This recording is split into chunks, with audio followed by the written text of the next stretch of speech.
नमस्कार दोस्तों, मैं राम प्रसाद बनेड़िया एडवोकेट आपका हमारे चैनल लीगल ट्रायल में हार्दिक स्वागत अभिनंदन करता हूं।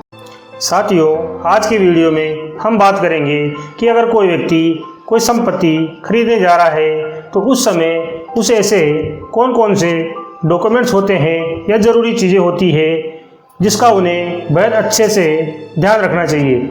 क्योंकि दोस्तों, मैंने ऐसे बहुत से केस देखे हैं जहां पर ये चीज़ होती है कि कोई व्यक्ति यहां पर धोखाधड़ी करके किसी दूसरे व्यक्ति को छल कपट से कोई संपत्ति या ज़मीन या मकान आदि बेच देता है और ख़रीदने वाला व्यक्ति की पूरी ज़िंदगी की मेहनत की कमाई उस खरीदी हुई संपत्ति में लग जाती है और उस व्यक्ति की आधी ज़िंदगी तो उस खरीदी हुई संपत्ति की रकम को वसूलने व कोर्ट कचहरी के चक्कर लगाने में ही पूरी हो जाती है और संपत्ति खरीदने वाला व्यक्ति आर्थिक और मानसिक रूप से काफ़ी परेशान हो जाता है।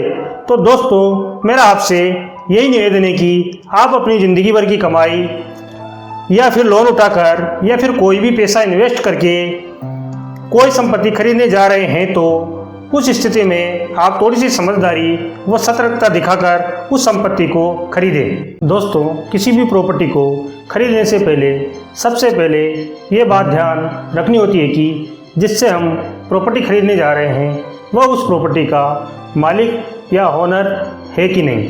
अगर हम इसकी डिटेल में बात करें तो हम ये कह सकते हैं कि वेरिफिकेशन, दो चीज़ों का वेरिफिकेशन, सबसे पहले प्रॉपर्टी ओनर का वेरिफिकेशन और प्रॉपर्टी का वेरिफिकेशन। अब ये देखना होता है कि प्रॉपर्टी ओनर वो प्रॉपर्टी का वेरिफिकेशन कैसे करें। सबसे पहले हम प्रॉपर्टी ओनर के वेरिफिकेशन की बात करें। प्रॉपर्टी ओनर के वेरिफिकेशन के लिए हम उसका कोई आइडेंटिटी कार्ड मांगते हैं। वो कोई भी हो सकता है, वो आधार कार्ड हो सकता है, वोटर कार्ड हो सकता है, पैन कार्ड हो सकता है, ड्राइविंग लाइसेंस हो सकता है।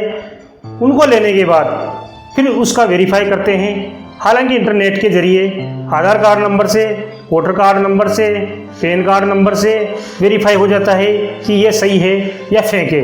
अगर किसी कारणवश ये नहीं हो पा रहा है तो जिस थाने का आइडेंटिटी कार्ड है उस व्यक्ति का जहाँ पर वह रहता है उस थाने की पुलिस की मदद लेकर हम ऐसे व्यक्ति की आइडेंटिटी व एड्रेस का वेरिफिकेशन कर सकते हैं। अब दूसरी बात आती है प्रॉपर्टी का वेरिफिकेशन। प्रॉपर्टी के वेरिफिकेशन में सबसे पहले ये देखना होता है कि प्रॉपर्टी रेजिडेंशियल है या एग्रीकल्चर लैंड।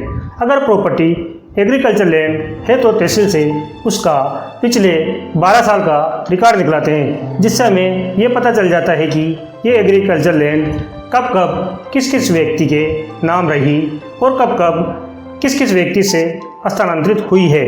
यानी इस भूमि का कब कब कौन कौन व्यक्ति मालिक रहा हुआ है।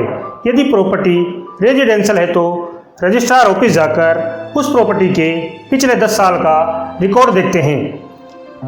रजिस्ट्रार ऑफिस से हमें यह पता चल जाता है कि पिछले 10 सालों में इस संपत्ति का कौन कौन मालिक रहा है व किस किस व्यक्ति को ये संपत्ति बेची गई है।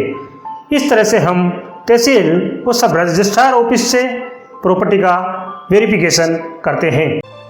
तीसरी बात यह है कि हमें प्रॉपर्टी में यह देखना होता है कि उस प्रॉपर्टी पर किसी बैंक, अथॉरिटी या निकाय का लोन तो बकाया नहीं है। जैसे कि किसी ज़मीन के लोन के बारे में जानकारी करनी है तो संबंधित तहसील के कार्यालय में जाकर उस भूमि की जमाबंदी देख सकते हैं।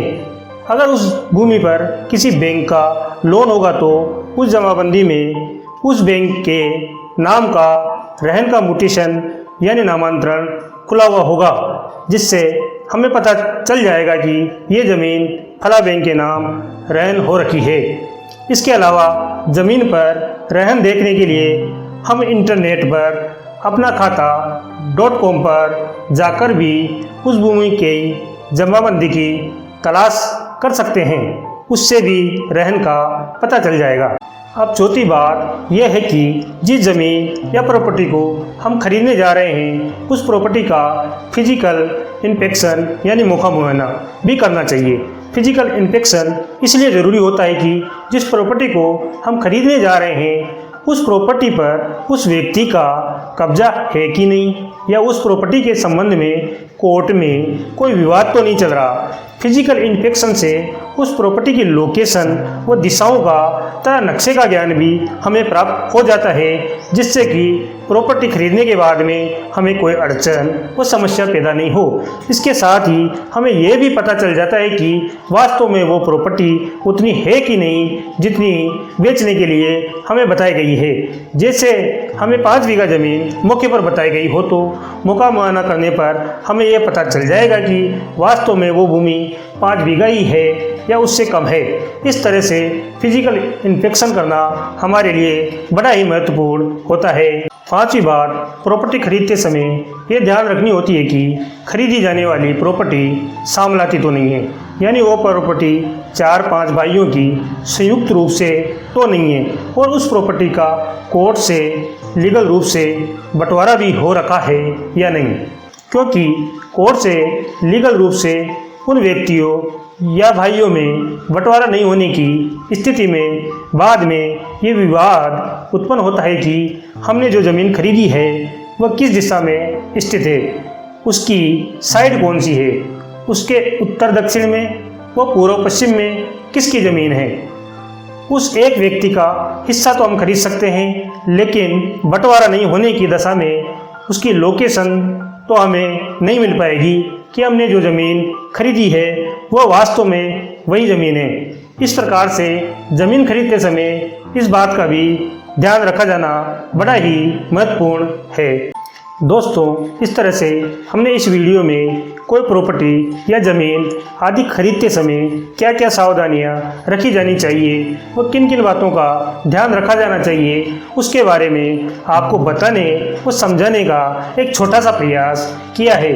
क्योंकि कई बार मैंने देखा है कि एक ही प्रॉपर्टी या भूमि एक ही व्यक्ति द्वारा एक से अधिक जगह पर बेच दी जाती है और बाद में खरीदने वाले सभी पक्षकार कोर्ट कचहरी के चक्कर लगाते हुए मिलते हैं और अपना शारीरिक, मानसिक व आर्थिक नुकसान कर लेते हैं।